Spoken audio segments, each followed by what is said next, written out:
It is Tuesday morning, September 9th. Happy birthday, Wilson Brown. It's a great day. Brendan Martin in Ocala with the yellow cup. I like that. It's bright yellow. Sunshine. Hey, Rob Browne in Memphis. Lot to cover today. The best 60 minutes on the SEC you'll find anywhere. We got a great lineup. We're going to start with Jordan Davis Hill, 24/7 Sports. Covers Georgia over in the Classic City. Jacques Doucet checks in from Baton Rouge, WAFB Channel 9, covering LSU. Yancy Porter, Oxford on Ole Miss, Rebel Yell Hotline, and Rodney Orr in Tuscaloosa, Tider Insider. So take a picture with your cell phone or the QR code. We are live on 8 different channels, Facebook, Twitter, and YouTube.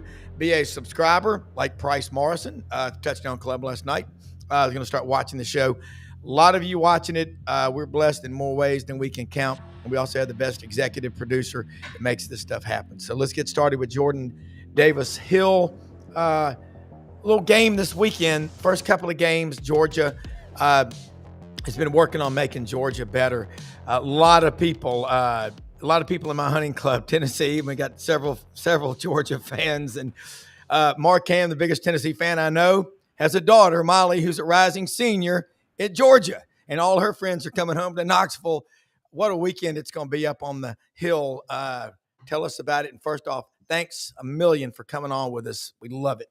Yeah, I appreciate you guys having me on. No, this is, I think, the first big test for both of these teams. You look at Georgia, made quick work of Marshall in week 1, and then, kind of a lackluster showing in week 2 against Austin Peay. The weather kind of complicated things. They moved up kickoff time, and second half ended up being delayed by about 2 hours. But then, on the other side, Tennessee takes care of Syracuse. Definitely the toughest of the opponents that either of these teams have played, but I don't know that that's a very good Syracuse team. And then they go and hang 72 on ETSU. So this is the test. This is going to test both of these teams. I think whoever wins this game, I think, should feel pretty good about their standing when it comes to this SEC race. And it's still early, and there's still a lot of twists and turns that are going to play out. But I think this is a marquee game really in the entire season. With what Tennessee's done to this point, I think it's a proving ground for both of these teams. Well, in your family household, this is the rivalry, is what you said, because you're from more North Georgia. So the Tennessee's a big one. Is it 8 in a row Georgia's won? I'd have to sit and think about it. 16 is the last time that Tennessee won. Yeah. And that was the Dobnell boot. That was Josh Dobbs and Jawan Jennings. And from the Georgia side, obviously, who wins and loses the game is what matters. But that erased a fantastic touchdown throw from Jacob Eason. I'm trying to remember to Riley Ridley. That gave them the lead. It was the throw for me of Jacob Eason's freshman year that made you go, okay, this guy might have something. And then literally like 3 plays later, Josh Dobbs does that, and nobody remembers that play anymore. Yeah, big 5-star from Walla Walla, Washington came in. Just unbelievable. That ending was insane. All right, so break it down. Who's got the advantage on the line of scrimmage, offense, defensive lines? To me, if Georgia's going to win this game, they have got to win the battle between the offensive line and Tennessee's defensive line. And that's the question for me going in. The 2 big questions for Georgia is, can Gunnar Stockton play well on the road? This will be his first career road start. But how will this offensive line hold up? They had to go without their starting right guard, Juan Gaston, and the starting right tackle, Ernest Green, against Austin Peay. I think that, for the most part, was probably precautionary getting ready for this game. But we're going to know later in the week if those guys are going to be available or not. So, to me, that offensive line struggled against Austin Peay. And I don't know if I'd say struggle, but they did not dominate the way they should against an FCS opponent.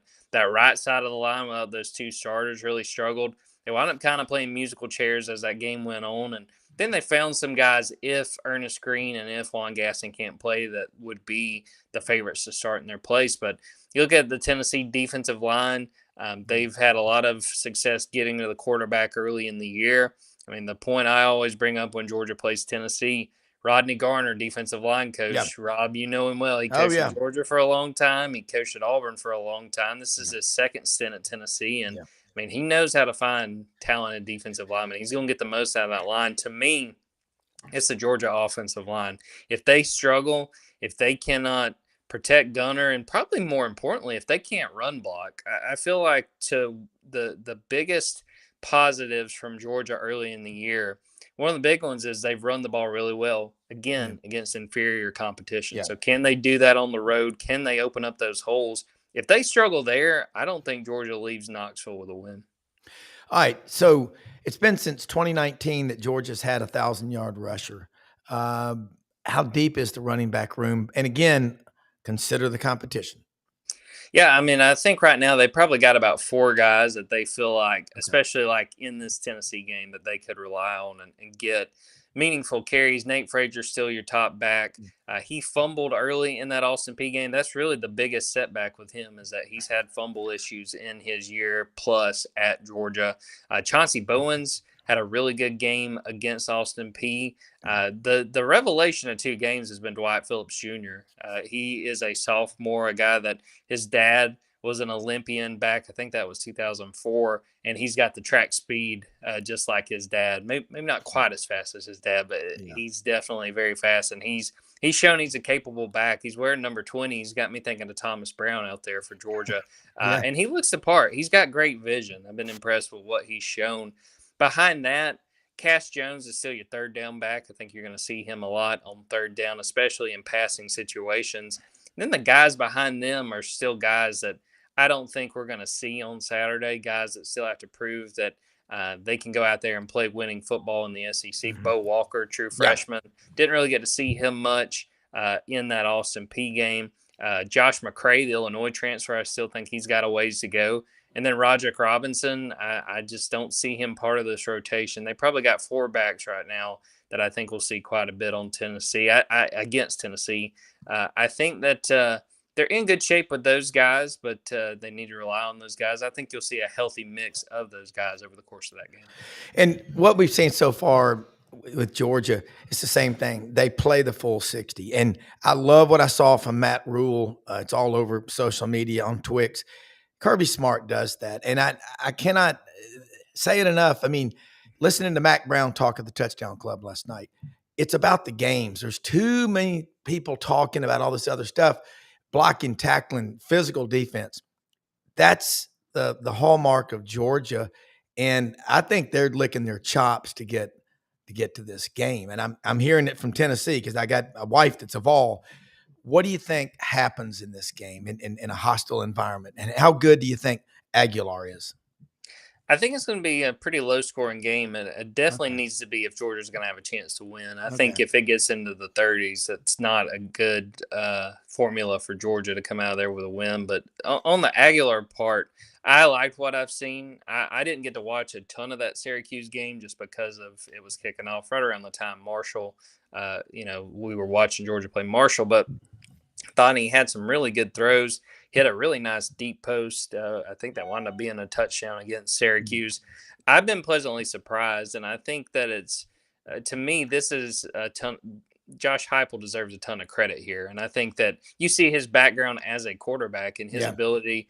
I think we forget, or take for granted that Joey Aguilar, he was a guy that joined in the summer. I mean, he was essentially the back end of a trade with UCLA. He was. Nico comes to town and he says, all right, I got to go. I like what I've seen. I think that Josh does a very good job with his quarterbacks of putting them in position to succeed. Hendon Hooker, Joe Milton, Nico, I think, had his moments, and I think people were excited about another year of him in the offense had he stuck around. So I think he's very capable of beating Georgia. But the one thing I'll say, what makes Tennessee so dangerous is, they can kind of hit those little 6-7 yard gains and then all of a sudden strike one for 45. Georgia traditionally has been very good at limiting those explosives.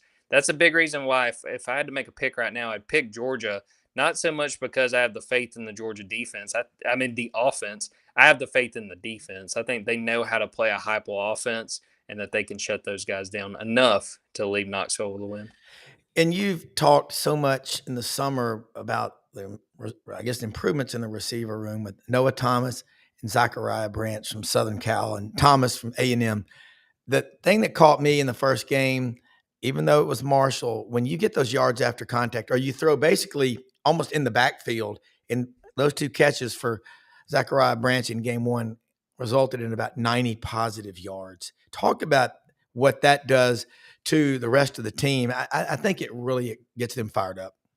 I think it just is sort of like a sigh of relief knowing you've got that guy to go to. Now, the thing to keep in mind was that was against Marshall. I don't know how much running room they're going to have against Tennessee in a situation like that, but I think they are in a good spot as far as their receivers and the rotations they can work with. I mean, I'll shout out Talon Taylor, a true freshman. He's gotten pretty early run in both of these games, which I think is pretty impressive given how much experience they've got at wide receiver. But having Zachariah Branch, Noah Thomas, Colby Young, London Humphreys, Dylan Bell, and then throwing in Talon Taylor, maybe we'll see some of CJ Wiley, another true freshman. They have done a very good job of stocking this room. And I think about 2022, one thing that I was really impressed with by that offense, they were able to rotate receiver pretty regularly. And, when you do that, you're not going to have, it's going to be hard to get a 1,000-yard receiver. I think Zachariah Branch is definitely the one in the best position to get there. But I just think that they are in a good spot as far as the number of different guys they can get involved. And that's not even to talk about the tight ends who I'm interested in watching on Saturday. They didn't have any catches against Austin Peay. I don't see that being the same situation against Tennessee, especially last year. Oscar Delp had 2 touchdowns against Tennessee, so I'll be watching to see if Delp can produce again. And you think about this too. Georgia plays. You go to Lexington, whatever it is. Brad White. The last 3 games, Georgia scored 15, 16, and 13. That guy's, I guess, undervalued. But Tennessee is a place where Georgia does really well. And I look at Kirby and this staff. The one constant is just get after your ass for the full 60. And I don't know why everybody else doesn't do it, but, Dave Bartu says the last 15 years, number 1 defensive coordinator in the country is Kirby Smart. So on the offensive side, Mike Bobo that guy gets hammered a lot. What about the job that he's doing and Gunner in the first 2 games? Because one thing about him is who the quarterback is for Georgia. He is the absolute leader of that team. And Jacques Doucet is on here from Channel 9 in Baton Rouge. And so before you go, just kind of give us your thoughts on that. And in this quarterback battle, Gunner doesn't get scared.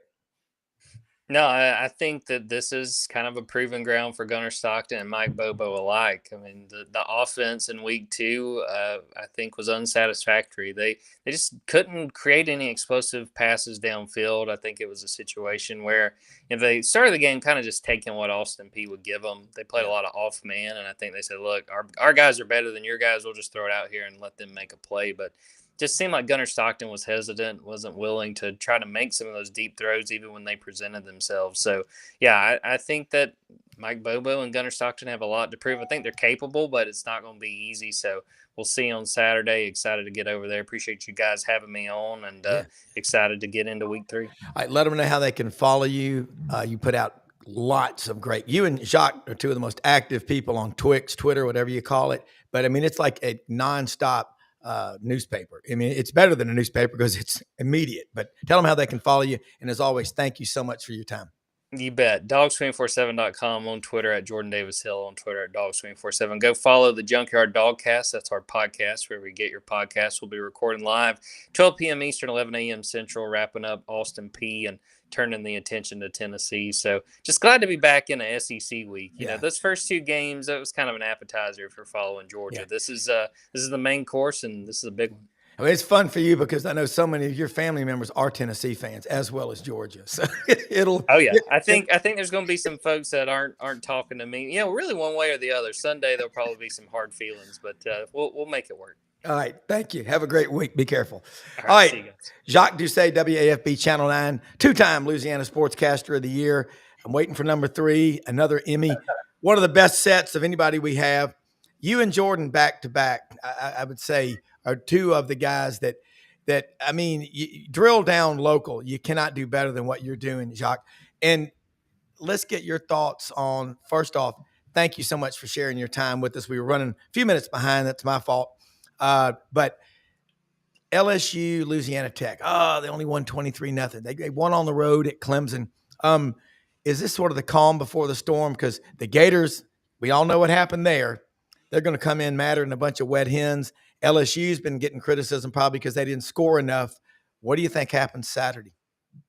Yeah, well, it was 23-7. It was LSU was favored by, I think, 37, 38 points over Louisiana Tech. And after LSU had the thrilling win at Clemson in week 1, in which they scored 17 points, you were kind of hoping that the offense would open it up, score a lot of points against Louisiana Tech.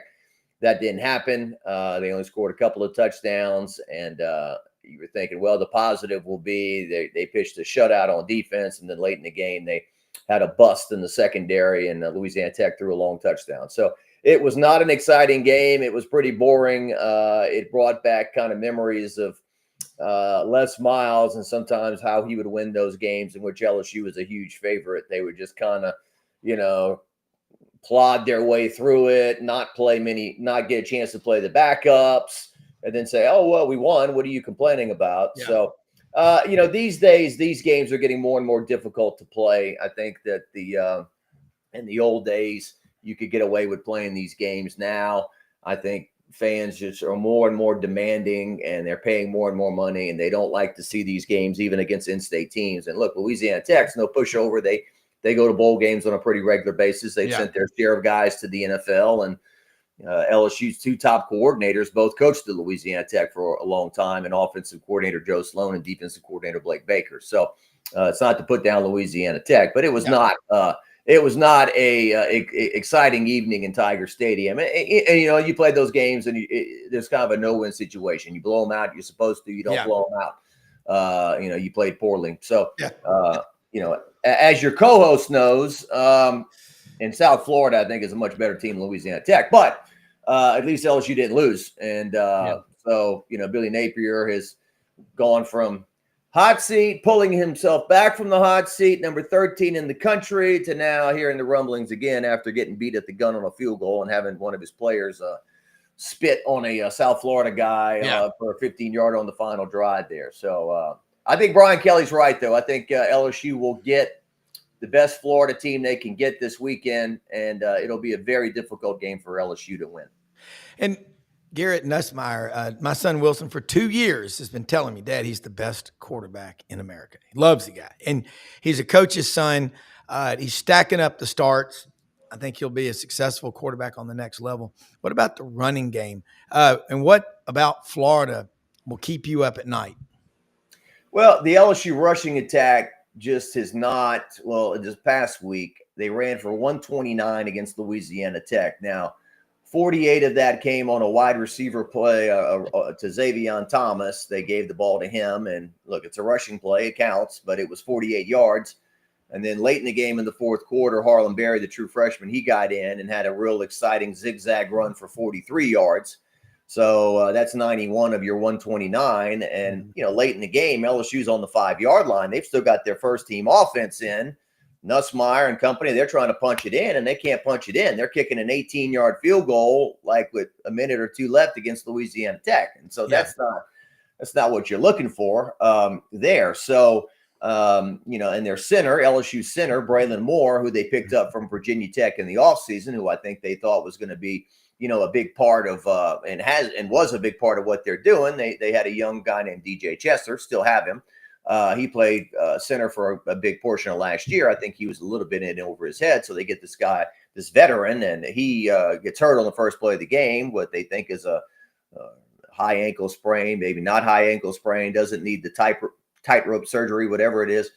So he goes out. So that kind of threw them off. But last year LSU went to Florida, and I realized the rosters flip over a lot, but it was the middle of November, and I think they sacked Garrett Nussmeier 6 times, and they had 11 tackles for loss. So LSU had 1 touchdown against Florida last year in the Swamp, and they kicked 3 field goals, if I'm not mistaken. So it's kind of back to the red zone stuff. Can they score in the red zone? And, Florida didn't score many points in their game, obviously, against South Florida, and they played Long Island the first week. So, what do we have here? I'm not quite sure. I do think Florida appears to have a pretty salty defense, and LSU needs some more balance and need to score in the red zone. And Jack Pyburn goes from Florida to LSU. And so your thoughts on there's 3 Weeks brothers from Watkinsville, Georgia. Their dad played at Georgia with Kirby Smart and Will Muschamp. But Whit Weeks wasn't the leading tackler. It was his brother. And then Harold Perkins. There's just some guys that you just cheer for because, he came out as a freshman on fire. And then he got moved to a different position. And the guy. I don't. I've been around him a few times. I love guys like that. He just perseveres, hangs in there, and finds excuses to win. He wears the number 7 this year, doesn't he? Yeah, he's worn it the last 2 years. He had it last year, and then I think he got injured in the 5th game of the year. Yeah, that's right. Injury against UCLA, non-conference game in Tiger Stadium. Yeah. But 7 has always been known as an electric playmaker, although Will Campbell got the number. He couldn't wear it in a game because he was an offensive lineman. But you see that number 7 as a tackle. Yeah, that looks funny. I think he had like a patch or something. But okay. 7 is always, well, I say always. It's a fairly new tradition. It has gone to an electric playmaker. Started with Patrick Peterson, Tyrann Mathieu, Leonard Fournette, Derek Stingley Jr.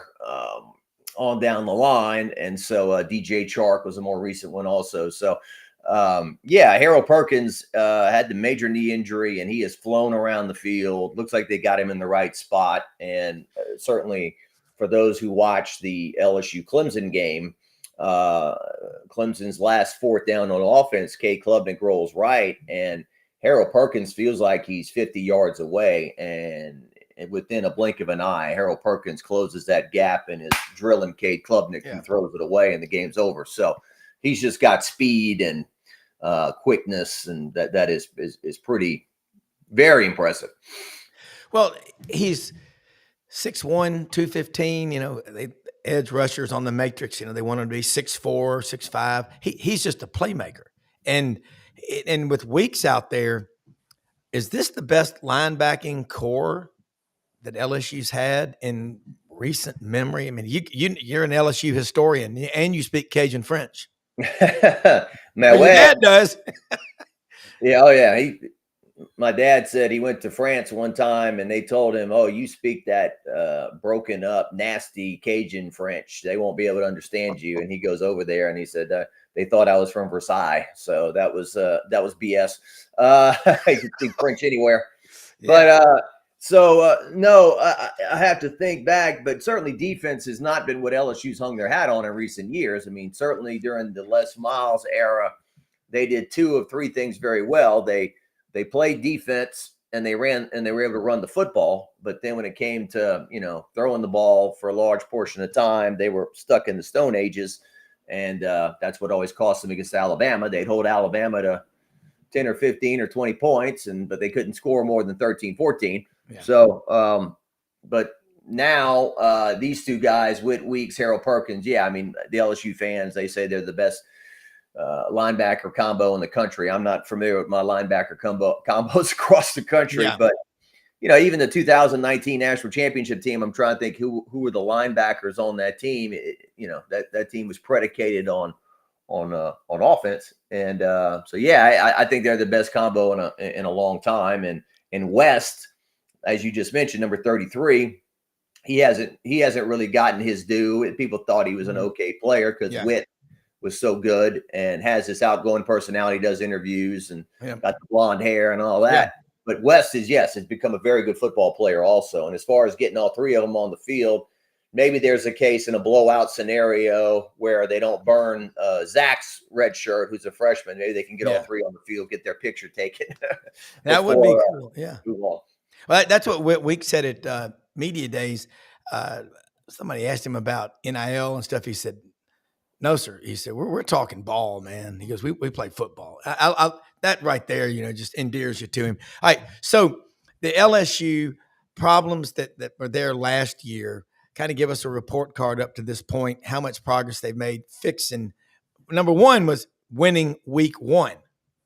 Yeah. And real quick, sometimes some of those local companies ask the local media guys, "Hey, can you ask about that NIL deal that such and such did. And Yeah. sometimes you say, hey, look, you and your brother took that picture for that sports drink. Didn't that look great? Yeah. We're here to play ball, sir. So in Yeah. the interview, I guess just like a pro athlete, sometimes there's a goofy commercial running all the time, and they don't want to talk about that. Yeah. So it's the old, and then they say, well, if you spend more time on football and less on commercials, he went and he did that 10 minutes and he left, and it plays all the time. Like they think that's in real time, the commercial. Anyway, I think LSU scored 4 touchdowns in their first 2 offensive games and total. And so they want to improve that, obviously. And offensive line, I think they've done a decent job pass protecting, but running the football, they just haven't really been able to, in the more conventional sense, turn around, hand the ball to running back and get 5 yards. Defensively, they're great. I mean, that has been the story of the team, is how much the defense has improved. They've given up 2 touchdowns total in the first 2 games, and one was a late bust. So really, they've only given up 1 methodical drive in 2 games. And so I know DJ Lagway is an outstanding young quarterback, but I saw he only threw 1 touchdown pass last week. So this could be a low scoring grinder. I'm not sure, but it'll be a night game in Tiger Stadium. I expect Tiger Stadium to be full, to be loud, and to be Tiger Stadium, so to speak. Last week against Louisiana Tech, obviously, even in the home opener, it was not magical. But I wish the weather would stay like it is this morning. It's wonderful outside, but I think we're going back to August this weekend. How it's going to feel? Yeah, I think it's in the low 50s up here in Memphis this morning. It's going to be upper 90s to 100 by the weekend, just in time for people to sit out on a dove stool and just burn alive. Well, Brian Kelly had some fun yesterday with himself. He kind of poked fun at himself because last year when LSU lost to USC in the season opener, he drew all that attention. Here we are again, and he banged his foot, his fist on the podium. Well, after the Louisiana Tech game the other night, he was like, and our guys, they want to do it, and he kind of pump faked it, and so then he kind of joked about that. Well, and then my weather guy, he was pretty funny. He goes, we got this great weather this morning, but this weekend we're going to be in the 90s again. Here we are again in the 90s. So that was pretty funny. I love that. Well, I mean, self-deprecation, that is a Scotch-Irish tradition. We got to make fun of ourselves, God made whiskey so the Irish wouldn't rule the world. I saw that bumper sticker. You got to laugh at ourselves, man. Don't take ourselves too seriously. Oh, Brian Kelly, you're around him a decent amount. You do some great interviews, one-on-one, WAFB Channel 9. How comfortable is he at LSU? I know he likes wine. I saw any given Saturday. Should have had Al Pacino over for a drink of wine with him. Yeah, I've watched 6 of the 7 episodes of that Netflix SEC. Where they took it was from the 2024 season, but Coach Kelly has been an interesting fit here. He kind of emits kind of class. He dresses up, wears sports coats a lot. I think he's definitely lost some weight from the guy that we knew at Notre Dame. I think he's been more humorous and approachable than perhaps we thought that he was. He's still kind of a quirky fit with Cajun people and everything, but every successful coach at LSU outside of Coach O was pretty much not from here, and that is a thing that's really not all that necessary.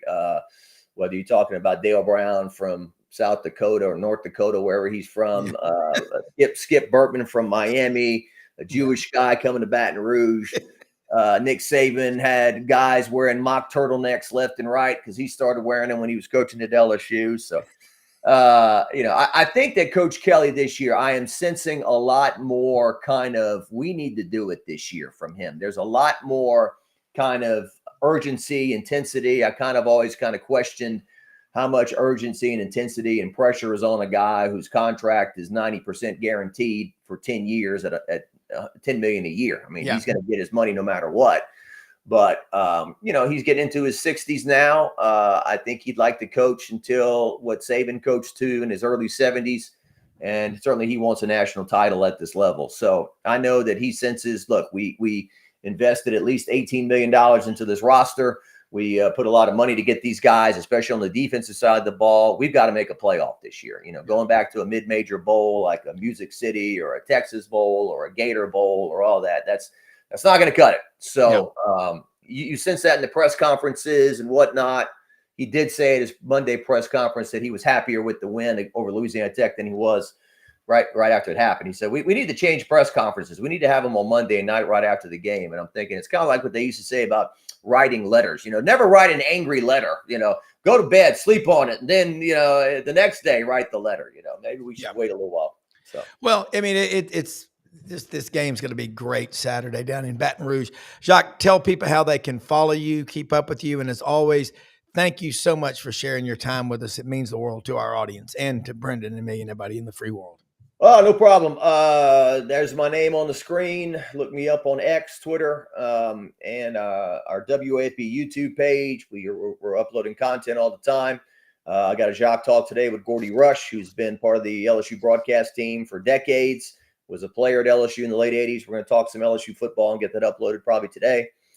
We got our high school football show we do on Fridays, Sportsline Friday night. We do 50 minutes of high school football highlights that you can live stream at WAFB.com, 10 p.m. on Friday nights.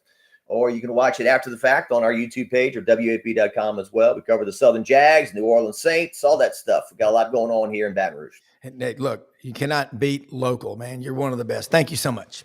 All right, brother. Good seeing you. All right, you bet. You too.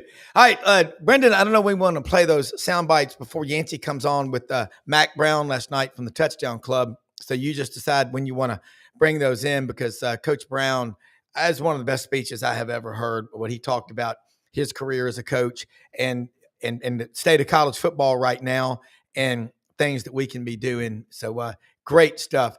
Yancy Porter, Rebel Yell High. Talking with Coach Mac Brown, Touchdown Club in Memphis. Coach, you retired for now. Hopefully you'll come back from college football. But what do you see happening? And you mentioned a minute ago, you'd like to know who is in charge of college football. What I've learned in my life, Rob, is that you've got to be aligned. You got to have a strategic plan, and you got to have enough people on the same page with that alignment to put it forward. And right now, I'm not sure what that means. I don't know who's in charge. We need to get commissioners. We need to get presidents. We need to get top coaches. We need to get athletic directors. We need to get Congress. We got to get NCAA. We got to get everybody in the same room and think about what's best for our wonderful game, what's best for the kids that play it, what's best for the parents, but also what's best for the fans. Yeah. Because right now we're not sustainable with what we're doing, and it's sure not fair to so many schools that don't have that money and are so stretched right now trying to be somebody that they probably can't be over time. And that's what we got to do. We got to get back on track and make sure that we've got the game going in the right direction. Coach, also you spent 16 of the best years of your life in Austin at Texas. The Longhorns being in the league, your thoughts about that and how high is high enough for their fan base? Well, you got to win all the games. And after we won the national championship, Coach Royal said, the good news is you won the national championship and very few people get to. Yeah. The bad news is now they're going to expect it every year. Yeah. And we had another couple of close calls, but we never got back to it. But the 16 years at Texas was wonderful. Sally said you stayed 4 presidential terms, and that's a long time. But Texas is among that group of 4 or 5 best jobs in the country. Mm-hmm. They're passionate, they have money, they have wonderful facilities. The high school football in that state's unbelievable, and most of those guys want to come to Texas. And now with NIL, you can even pay the parents to come from out of state. Yep. So it lets Texas be a national recruiting base instead of like it was when we were there and pretty much in state. I tell you, Yancy, he was one of the best speeches I've ever heard last night. Absolutely loves every one of the players and coaches he's had with him throughout his career. Just reminds you why we love college football. Like you, Yancy Porter, Rebel Yell Hotline, catch him Monday nights, 6 p.m. Central on Sports 56 WHBQ in Memphis and Super Talk Mississippi all over the great state. And Yancy, Rebels got the win. It was better than last year against Kentucky. I don't know what Brad White's deal is. He seems to really know how to defend against Lane Kiffin, but you won, didn't cover, as Lane Kiffin let us know. And I mean, I told my son that's a sucker bet, -8.5. Hey. I didn't like it, but they didn't cover. Like nobody was paying attention. How you doing? I'm doing great. I thought that was that was was. hilarious. You know, man, I know a lot of Ole Miss people now are like, hey, if Blaine's got my bat, I'm gonna put my hard-earned Right. money on him. So it all started when they kicked the field goal to go up 10 points. And there was a roughing the kicker call, and they could have accepted the penalty and taken the 3 points off and nailed the ball to win by 7. And he took the Yeah. points to go up 10. And then obviously they gave up the 45-yard pass with 12 seconds left, and Kentucky kicks the field goal to recover the line for Kentucky. And I think Lane was a little bit of shock there. And Rodney Orr Tider Insider, folks, it's only $48 a year. Cost is only an issue in the absence of any added value. You know what I just said? You cannot beat it. $48 a year. Jumping here with Yancy Porter. This is dueling geniuses right here. And Rodney, much better outcome. It was Louisiana Monroe, but 73-0. Hadn't seen that in a while. Everything's okay now, correct? Well, you know, it's funny. I've never seen so much excitement over a win over La Monroe, you know? Yeah. I mean, here's the thing, though, Rob, Yancy, and I know you guys understand this, that, you know, this game really just served as a baby step. You know, when you lose like Alabama did in the opener against Florida State, you need to come back. You need to play well. You need to play with energy. You need to play with passion. And frankly, when I got into the press box Saturday night, it was like a lifeless stadium. And then all of a sudden, the team came out and played with so much passion and energy. And again, it's opponent aside, they came out and played with passion and energy. We've seen many times when Alabama's had these kind of games when it was just ho-hum.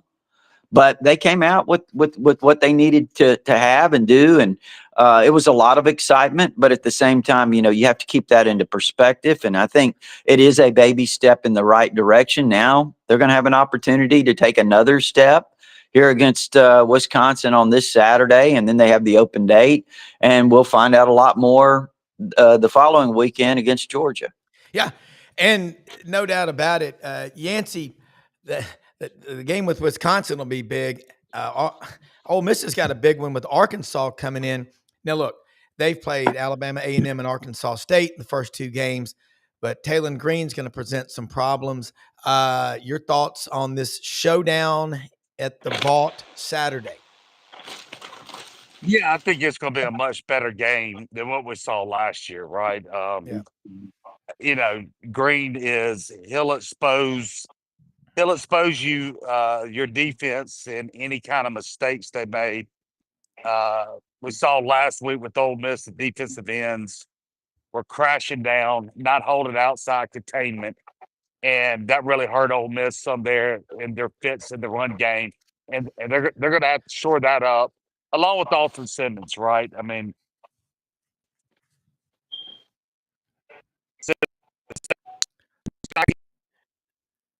We got R2-D2 here from Star Wars. Yancy, can you hear us?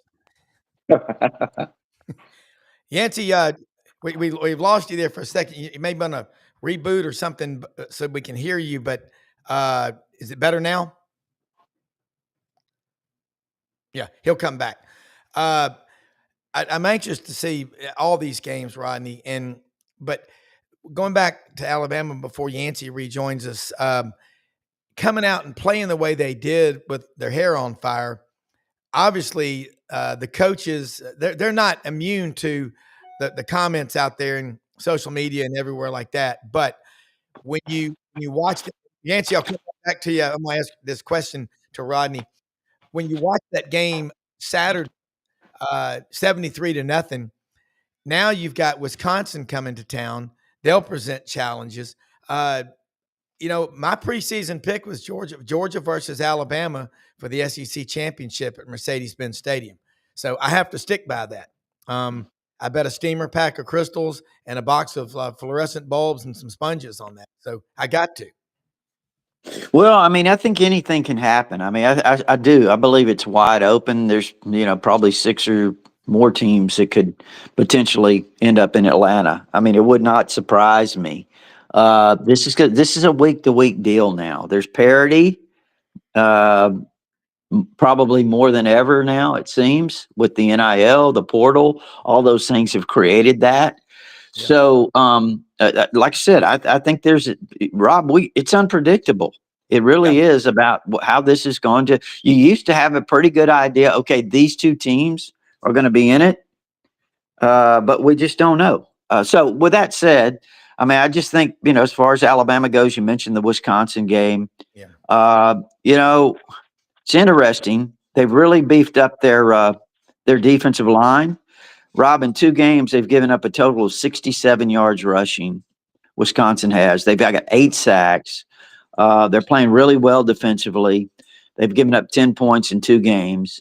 Now, offensively, the quarterback came off the bench in the first game, Danny O'Neal. And this last game was his first start. He set the Wisconsin record for a first-time starter, 283 yards passing. He was 23 of 27, 3 touchdowns.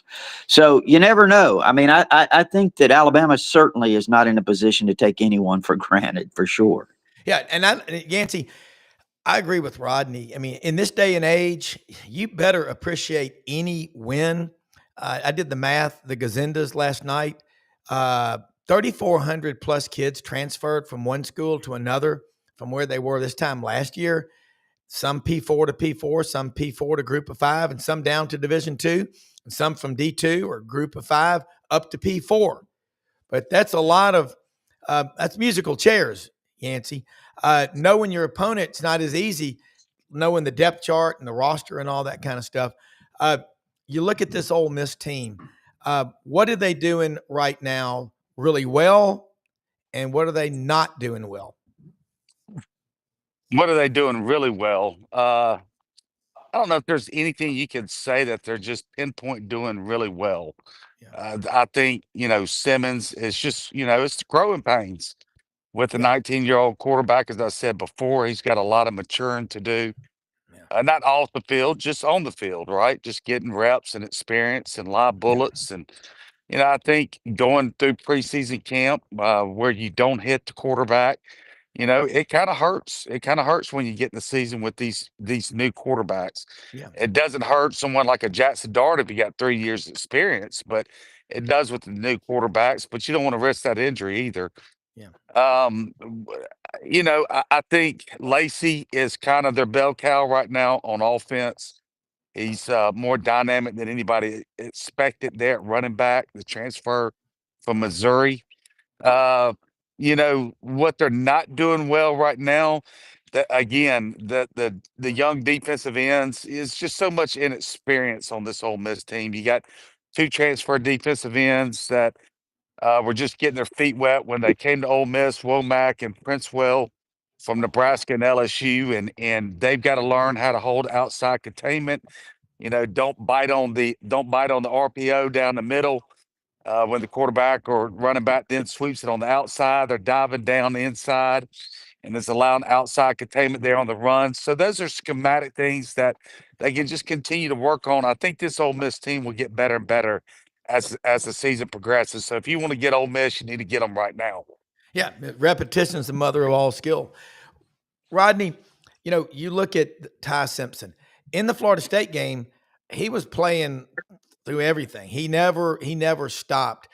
I got to ask you about the offensive line. When Braden Roberts was out for a while on concussion protocol before the Florida State game. Again, I'm not a coach, but he missed a lot of valuable reps in practice and all, just game shape. How talented is this offensive line? We know 4 of them can bench press over 500 pounds, but they're not tackling, barbells and dumbbells. They're chasing live people. But the offensive line, there's a lot of talent there. But, you look at Caden Proctor. Does he struggle? Do you see what I see? He struggles with those speed edge rushers trying to contain those guys. He's a ginormous guy, but, nothing's perfect. I wonder if he'll probably end up offensive on the next level. Okay. I mean, I guess that's possible. Maybe he should be a guard here, Rob. Yeah. I don't know, but no, I think the offensive line, certainly, as you said, with Parker Brailsford at center, I think he's the most consistent player they have. I thought Cam Dewberry made some improvement at left guard in this last game. Played some at right guard, Jaden Roberts, but Gino Vandermark's done a nice job there, I think, filling in a little bit. And I think Wilkin, he's continuing to develop. I mean, he's just even though Wilkin is a redshirt sophomore, he just came in so underdeveloped because of I don't think it happened in high school for him, and I just think that he's still developing. But Michael Carroll, the true freshman, played a lot at right tackle as well. He's a guy that they think is going to be a superstar. Watch out for number 64. And also, I'll say the same thing for number 78, Jackson Lloyd, another true freshman. Rob, I'm going to tell you guys, looking at it, 2017, I said that was the best offensive talent I had ever seen recruited at Alabama. There was Tua, there was Ruggs, there was Judy, there was Najee Harris, there was Alex Leatherwood. There were, a lot of impressive offensive players. They had 6 freshmen in the game in the fourth quarter against Georgia for the national championship on that side of the ball. Think about that. Wow. They played 6 freshmen in that game. I always said Alabama's freshman team beat Georgia for the national championship. But listen, here's what I'm saying. Jackson Lloyd, Michael Carroll, A.K. Deere had a big run, had a 56-yard touchdown run. Keelan Russell is the real deal. He's got so much potential. Latsir Brooks, wide receiver. He's man, I'm telling you, Ryan Williams, you better get healthy in a hurry because Latsir Brooks is the real deal. So you got a lot of this. This might be. I'm not going to say it's that level, Tua and that group's level, but it's. They've done a fantastic job of getting this talent in here. Yeah, and my man Johnny Haygood, I was fishing with him. He's from Eufaula, Barber County. Johnny talks about Yancy Pierre from Eufaula. Yep, Yancy Pierre. He had a good game. Yeah, okay. So you got to give a shout out to Johnny Haygood. He's an outside backer. He's got a lot of speed. Listen, I still think the defensive side of the ball is a question for Alabama. Really, big time. Kane Womack, I thought he was really honest in his assessment yesterday. So for that, I really admire his honesty. He said, the execution was not good. They had 12 quarterback pressures and 0 sacks. I mean, the technique, whatever it is, rushing the passer, the angles are really bad. We said that on Sunday and Monday, Rob, on tiderinsider.com, and we had people get upset about it. But it was really nice to hear Kane Womack come out and say basically the same thing yesterday. Well, you are the canary in the coal mine when it comes to covering Alabama. Rodney Orr Tider Insider, only $48 a year. He sees things that you don't. Yancy, kind of break down like what Rodney just did about this Ole Miss football team. And, it's a line of scrimmage league, Yancy. And you do such a great job of, hey, they've got 9 they can trust on the defensive line. I want to ask you about the Ole Miss wide receivers. It doesn't matter. These guys, that you've never heard of them. And then bam, they're just catching 50, 60 passes in a season. And you're like, either first, second, third round draft picks. And who's the secret, recipe for developing these receivers that Ole Miss has? Because I know LSU's put a ton in Alabama, Clemson, Ohio State, but Ole Miss has got to be in the top 5 or 6 putting guys in the league. Yeah, and a lot of it is just having an eye for evaluating players that fit your system. And We got R2D2 back. Yancy, can you hear us? Okay. Yeah, got a Blue Jay on the line or something. But Rodney, I hope we can get that worked out with Yancy. But Well, I'll say this in Yancey's stead. I think it's a lot of it's Lane Kiffin. I mean, I just think he's so good with skilled people. I mean, you see what he did in 2014 here at Alabama with Blake Sims and the way he utilized Amari Cooper, like 124 receptions that year, I think it was. Yes. 126, whatever. But it's Lane Kiffin. I mean, the guy's an offensive guru. Yeah. And he knows how to utilize wide receivers. Like Yancey said, his evaluation of receivers, backs, skill people is pretty high level. Yeah, Yancey, you back with us? I concur with Dr. Orr about Lane Kiffin's offensive prowess, genius, whatever you want to call it. Yeah, I apologize if you can't hear me well today. We got you. We got you good now. Not at the office, trying to make money, actually. I know. But no, that's what I'm saying. I'm not mad. I'm just saying we love hearing you. Yeah, it's Lane's ability to evaluate the right receivers, right? I mean, you bring in Wallace from Penn State. He's a 1,000-yard receiver there, but he really wasn't in an offense. He thought that was going to showcase his skill set for the NFL. He had 1 year left, so he comes on over. And then you get guys like Deuce Alexander from Wake Forest that nobody knows about. Wake Forest was a terrible team last year, and he's ended up being one of the best pickups they've had in the portal for, what was it, 58 guys that they picked up out of the portal. So, whether it's established receivers, whether it's guys that people don't know very little about, whether it's a Caden Lee coming out of high school that, could end up being a top NFL pick coming up in next year's class. He just has an eye for receivers for sure. Yeah. Look, we've got about 6-7 minutes left. I want to bounce around with both of y'all, and I've got two smart guys on here. The league this year compared to last year, and we'll be quick on these answers. Rodney, is the league stronger top to bottom this year, SEC football this year versus last year, or is it a jump ball? Yancy, you answer that question. It's without question, it's stronger. I mean, where's the bottom, right? There is no bottom. I mean, you look at programs like Vanderbilt, Mississippi State, Missouri, South Carolina, traditionally weak football programs that are really formidable right now. I mean, we'll see about State, but I mean, State played really well Saturday. Last year, you had 3 or 4 teams that you felt like you could circle a W unless you really mess things up before you played them. And this year, I don't see that. Even Kentucky, who might be the worst team in the SEC this year, they're physical. I mean, they played a very physical game against Ole Miss. I don't think you'll find a better tandem of linebackers than what Kentucky had on the field Saturday. If they can stay healthy, Kentucky will surprise some folks. I mean, there is no bottom to the league this year. Yeah. Rodney, same thing. SEC football this year, top to bottom, is it better than last year, the same, or not as good?